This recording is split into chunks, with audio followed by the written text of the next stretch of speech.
৭৭ আর এই গিয়ে ৭৮। মোটে ৭৮। এর চেয়ে বেশি তো নবাবের দেহরক্ষীর কাছে থাকে। দূর দূর দূর দূর।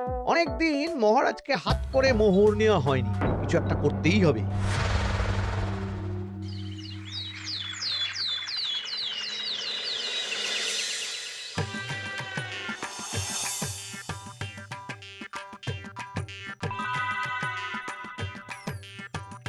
কই গো, কিছু কি ঠিক করলে? রাজকুমারের জন্মদিনে কি উপহার দেবে? হ্যাঁ গো, পেয়েছি। এই দেখো। উমা, এই যে তোমার ছোটবেলা সোনার আংটিখানা। হ্যাঁ গিন্নি, ঠিক ধরেছ। যেটুকু যা গয়না ছিল সবই তো দেওয়া হয়ে গেছে, নহে বিক্রি হয়েছে। আর তো কাউকে কিছু দেওয়ার নেই, তাই ভাবলাম এটাই উপহারে দিই। সে ভালো ভেবেছো। বেশ, আসি তাহলে। ওদিকে সবার দেরি হয়ে যাচ্ছে গিন্নি।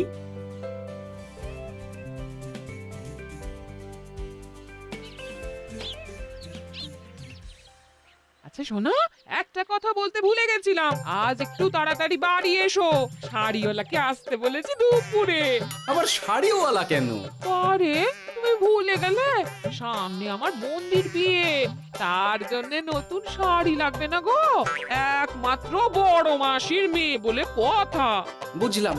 তো ওই একটা শাড়ির জন্য আবার আমাকে থাকতে হবে? 3টে শাড়ি উপহারের পাশাপাশি আমারও একটা শাড়ি চাই। হ্যাঁ আচ্ছা, তুমি নতুন শাড়ি নিয়ে কি করবে বলো তো? বিয়েটা তো তোমার বংশীর। বলি, সারাটা জীবন তো এই এক কাপড়ই কাটিয়ে দিলাম, কি দিয়েছো তুমি আমায়? কেন, এই নিজেকে? আমার মতো স্বামী আর কোথাও পাবে?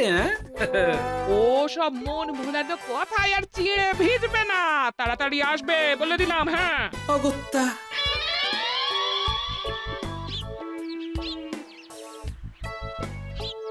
দূর, গিন্নিরও যত কথা সব বেরোনোর সময়। আবার তাড়াতাড়ি ফিরেও আসতে হবে শাড়ির জন্য। দেখি মহারাজকে বলি অগ্রিম বেতনের জন্য, না হলে তো শাড়ি কেনা যাবে না। তাও একটা হলে হতো, কিন্তু এনাকেও দিতে হবে। আসলে সত্যিই তো, গিন্নি আমার কত যত্ন আত্তি করে, কিন্তু তাকে আজ পর্যন্ত তেমন কিছু উপহার দিতে পারিনি। না, গিয়ে বলি।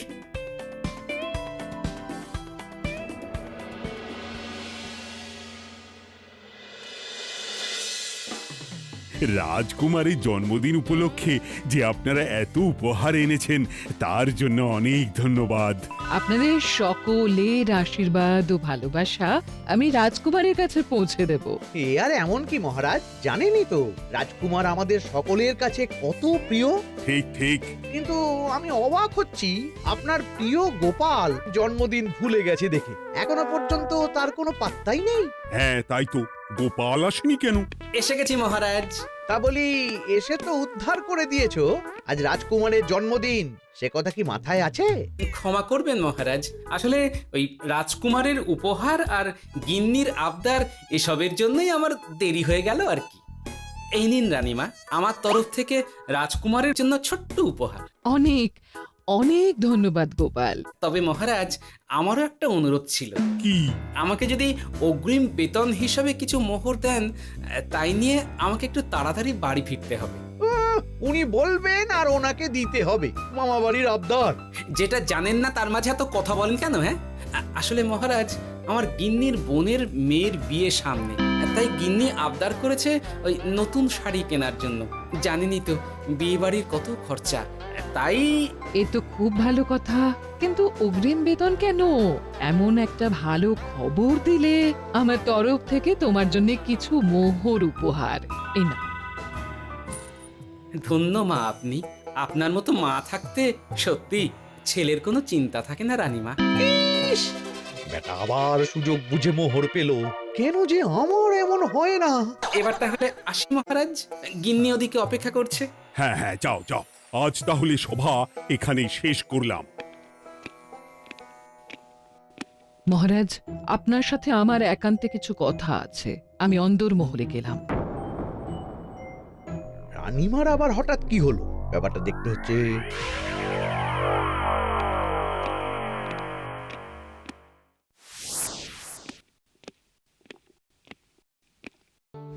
আজ আমি বুঝতে পারছি আপনি আমাকে একদম ভালোবাসেন না মহারাজ। ও কি কথা বলছো রানী? একদম ঠিক বলছি। নিজের গিন্নির আবদার মেটানোর জন্য গোপাল কত ভাবে, নতুন শাড়ি কিনে দেবার জন্য অগ্রিম বেতন অব্দি চাইলো, আর আপনি? আমি তো রাজা, আমি কেন বেতন চাইবো? সেটাই তো, রাজা হয়েও আপনি কখনো এমন কিচ্ছু করেননি, কিচ্ছু না। আহা, রাগ করে না। আমি তোমাকে সব থেকে সুন্দর শাড়ি উপহার দেব, একেবারে সোনার সুতোর কাজ করা মুক্ত বসানো শাড়ি। এমন শাড়ি কেউ কখনো দেখেনি। ও মা, সত্যি? আচ্ছা, এই ব্যাপার। গোপালের কথা শুনে এবার মহারাজ ও রানীমাকে উপহার দেবে? ধুর, আমারই ভাগ্যটা খারাপ।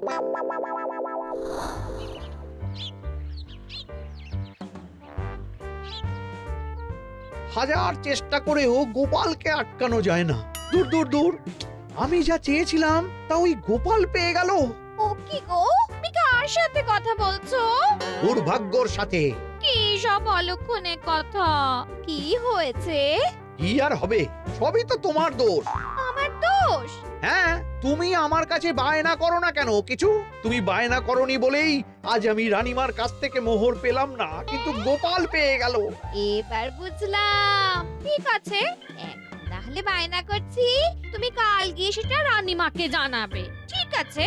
হ্যাঁ, করো করো করো, বায়না করো, বায়না করো। কি চাই, কি চাই, কি চাই? পেয়েছি। তুমি রানীমাকে গিয়ে বলবে যে আমার একটা সোনার হার চাই।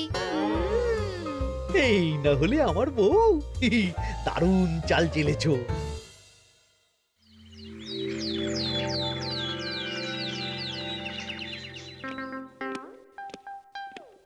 কি গো মন্ত্রী, আজ যে তুমি দেরি করলে বড়।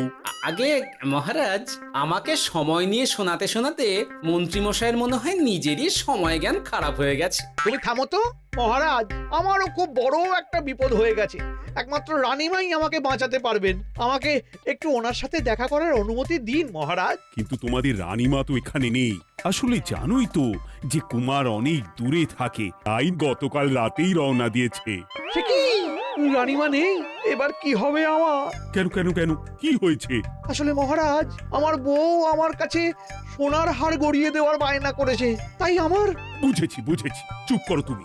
এখন তোমাকে মোহর দিতে পারবো না। কেন মহারাজ? পরের মাসে দিতে পারবো।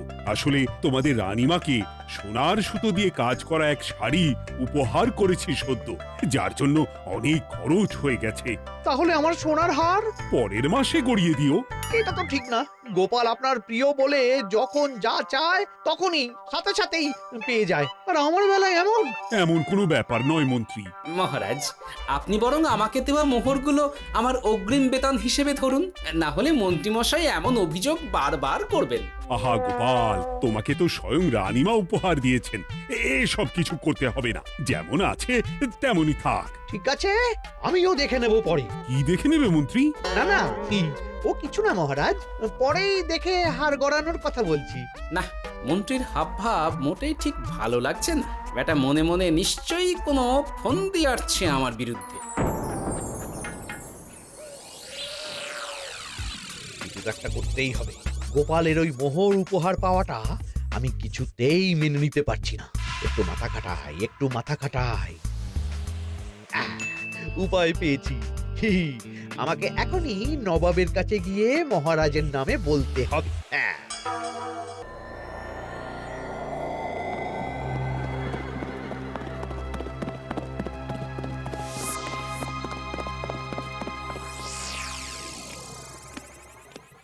প্রণাম নবাব বাহাদুর।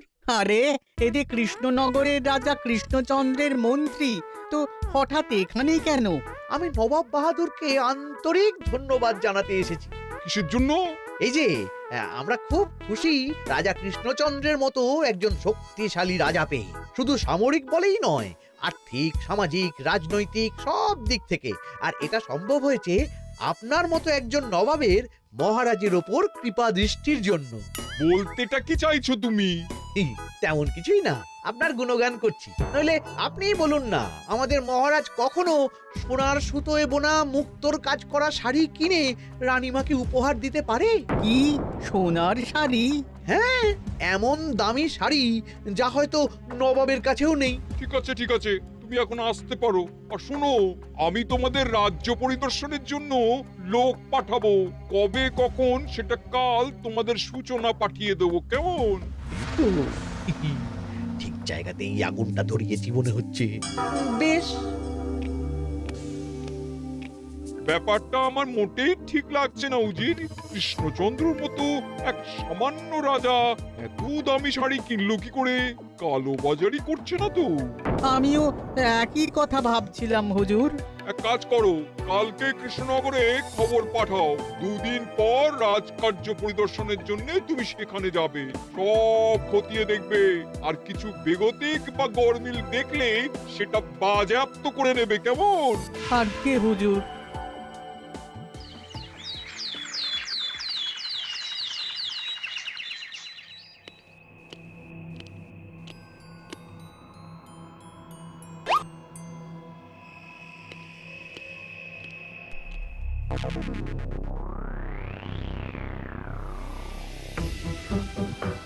কি হয়েছে মহারাজ? কার চিঠি? নবাবের রাজকার্য পরিদর্শনের জন্য লোক পাঠাবে 2 দিন পর। এতে চিন্তার কি আছে মহারাজ? চিন্তার বিষয় আছে। নবাব আমার রাজকোষের হিসাবও মিলিয়ে দেখতে চায়। কোনো একটা ভাবে নবাবের কানে আমার সোনার শাড়ি কেনার কথাটা চলে গেছে, তাই সন্দেহ করছে। সে কি কাণ্ড! নবাবকে তো চিনি, ভুল ধরার কোনো সুযোগ ছাড়বে না। আর চিঠিতে পরিষ্কার লিখে দিয়েছে, হিসেবের একটু এদিক ওদিক হলেই সে সব বাজেয়াপ্ত করে নেবে। হায় কপাল, এ সব হয়েছে গোপালের জন্য। অমনি শুরু করে দিলেন। আচ্ছা, আমি আবার কি করেছি বলুন তো? তুমিই তো করেছো। সেদিন যদি তুমি তোমার গিন্নির শাড়ি কেনার কথাটা রানীমার কানে না তুলতে, তাহলে রানীমাও মহারাজের কাছে শাড়ির জন্য বায়না করতেন না, মহারাজও সোনার শাড়ি কিনতেন না, আর নবাবও জানতে পারতেন না। একদম ঠিক কথা বলেছ মন্ত্রী, সব দোষ তোমার গোপাল। মহারাজ, আপনি এমন বলছেন? হ্যাঁ বলছি, কারণ এটাই হয়েছে। দুশ্চিন্তায় এখন মাথা খারাপ হয়ে যাচ্ছে আমার। আমি জানি না তোমার জন্য আজ অব্দি এমন বিপদে কবে পড়েছি। এবার তোমাকেই এখান থেকে বেরোনোর উপায় বের করতে হবে। আর যদি তা না করতে পারো, তাহলে আজ পর্যন্ত তোমাকে যত মোহর উপহার দেওয়া হয়েছে সেই সব উপহারের মোহর ফেরত দিতে হবে। সব মোহর যে প্রায় খরচ হয়ে গেছে মহারাজ, আবার আমি কোথা থেকে পাবো? সেটা তুমি জানো। এইবার গোপাল ভালো মতো জব্দ হয়েছে। এ যে লঘু পাপে গুরুদণ্ড। গোপাল পড়ল ফাঁদে। এমন দেখে মন্ত্রী হাসে আর আমার মনটা কাঁদে।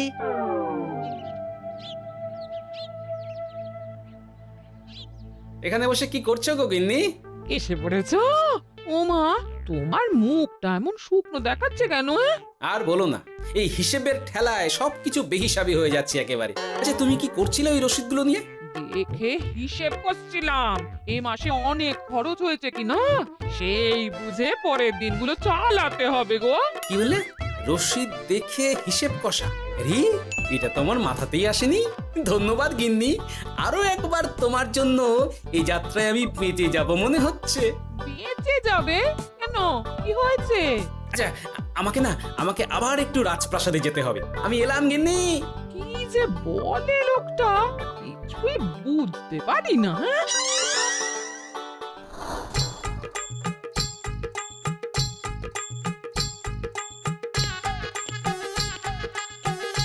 আসতে পারি মহারাজ? এ কি গোপাল, তুমি? আর কোনো চিন্তা নেই মহারাজ, নবাবকে হিসেব বোঝানোর উপায় পেয়ে গেছি। কি বলছো?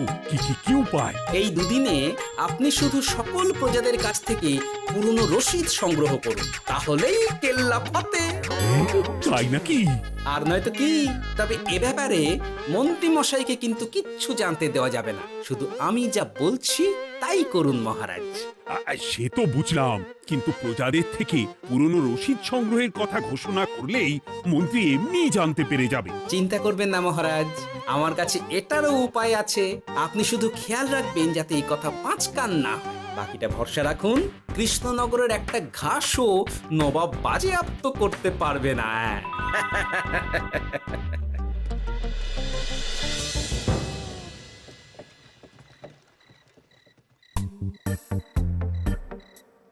গোপাল দাদু, আমরা সব চলে এসেছি। ভালো সময় এসেছিস, তোদের দাদুর ভবিষ্যৎ এখন তোদেরই হাতে। আপন করে বলছো কেন দাদু? আমরা থাকতে তোমার তোমার কিচ্ছু হবে না, শুধু বলো না কি করতে হবে। জানি তো, তোদের যেটা করতে হবে সেটা হলো সবার বাড়ি বাড়ি গিয়ে পুরনো রসিদ সংগ্রহ করতে হবে। এই ব্যাপার, এটা আর এমন কি? কিন্তু কেউ যদি জিজ্ঞাসা করে কেন চাইছি, তখন বলবি যে ওই গোপাল দাদু ওই টোঙা বানাবে বলে পুরনো কাগজ চাইছে। আচ্ছা, আমরা এক্ষুনি নিয়ে আসছি।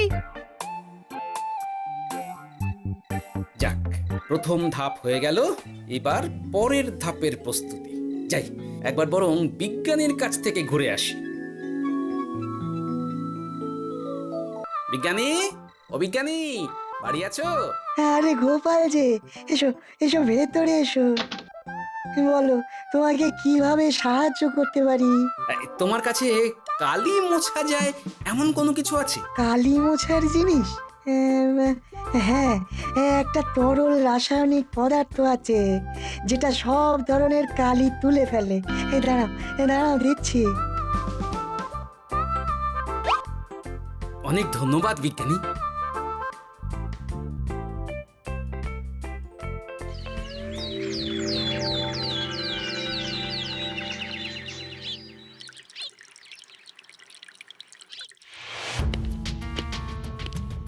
আসুন আসুন, আপনার জন্যই তো অপেক্ষা করছিলাম। তাই নাকি? এতটা পথ উনি এসেছেন, আগে ওনার জন্য শরবত ও মিষ্টির ব্যবস্থা করি। এই যে মহারাজ, আমি জল মিষ্টির ব্যবস্থা করে এনেছি, এটাও সাথে নিন। এটা কি? কেন, হিসেব ভোলা ময়রা পাঠিয়েছে এই মিষ্টি ও শরবতের দাম। এর মধ্যে এই কাজের সাথে যুক্ত ভোলা ময়রা আর তার পরিচারকের পারিশ্রমিকও যুক্ত আছে। হ্যাঁ, আসলে আমাদের মহারাজ তো প্রতিদিনের খরচ খুব হিসেব করে চলেন, তাই। ও, আমি একটু বসবো? নিশ্চয়ই, ওই তো ওদিকে বসার জায়গা। আপনি কি হাওয়া খাবেন উজির সাহেব? তাহলে রশিদে ওটাও যুক্ত করব। মশকরা হচ্ছে? আহা, রেগে যাচ্ছেন কেন? আপনার সাথে মশকরা করার মতো স্পর্ধা আমার নেই উজির সাহেব। আসলে মাসের শেষ তো, তাই একটু বেশি হিসেবে চলতে হচ্ছে আর কি। আমাকে হিসেব দেখাচ্ছ? আর রাজা কৃষ্ণচন্দ্র যে সোনার সুতোয় বোনা শাড়ি কিনতে পারলো, সেটার হিসেব কোথায়? একটা সামান্য রাজা এত অর্থ পায় কোথা থেকে? এ আবার কেমন কথা? মহারাজ যা কিনেছেন সেটা তো তার জমানো অর্থ দিয়েই কেনা। আমি বিপথে কোনো কাজ করি না। সেটা তো রাজকোষের হিসেব দেখলেই বোঝা যাবে। শুনে রাখো গোপাল, একটুও যদি হিসেব এদিক ওদিক দেখি না, তাহলে সব বাজেয়াপ্ত করে দেব। কোনো চালাকি নয়, কোনো চালাকি নয়। বেশ, তবে করুন হিসেব। আমাদের কাছে কিন্তু সব কিছুর রসিদ আছে। কই গো, আনো সব, আনো আনো।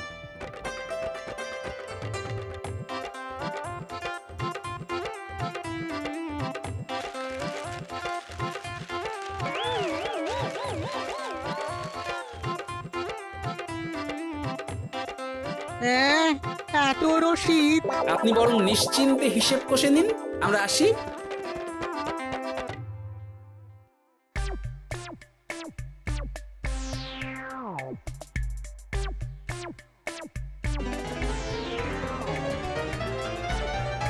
ওই বাবারে, এত হিসেব কষে কষে তো মাথা ঝিমঝিম করছে, খিদেতেও পেট চুই চুই করছে। আপনার হিসেব কত দূর উজির সাহেব? আমাকে এখান থেকে নিয়ে চলো গোপাল, আমি আর পারছি না। ও কি, অঙ্ক কষে কষে তো আপনার সব শক্তি শেষ হয়ে গেছে দেখছি। আচ্ছা চলুন চলুন চলুন, কিছু মুখে দিয়ে দিন, তাহলেই শক্তি আসবে। তাই চলো।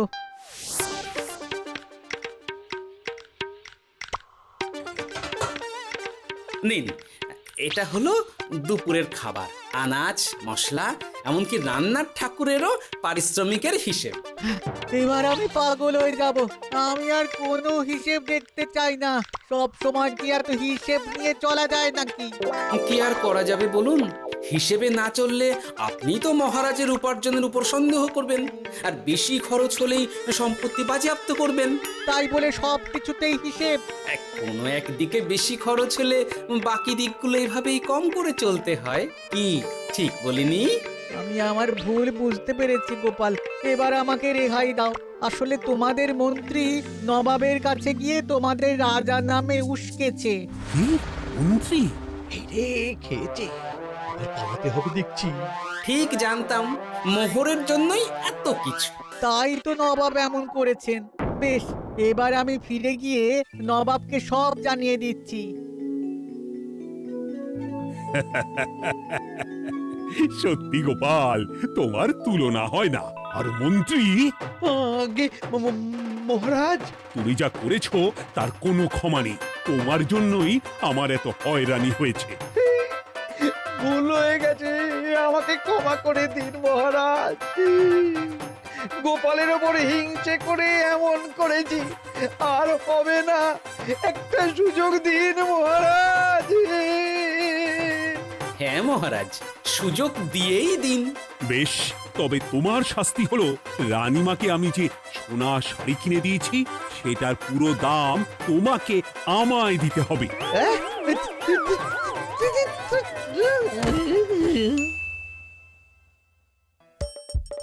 হাসির রাজা, জ্ঞানের রাজা, রসিক রাজা।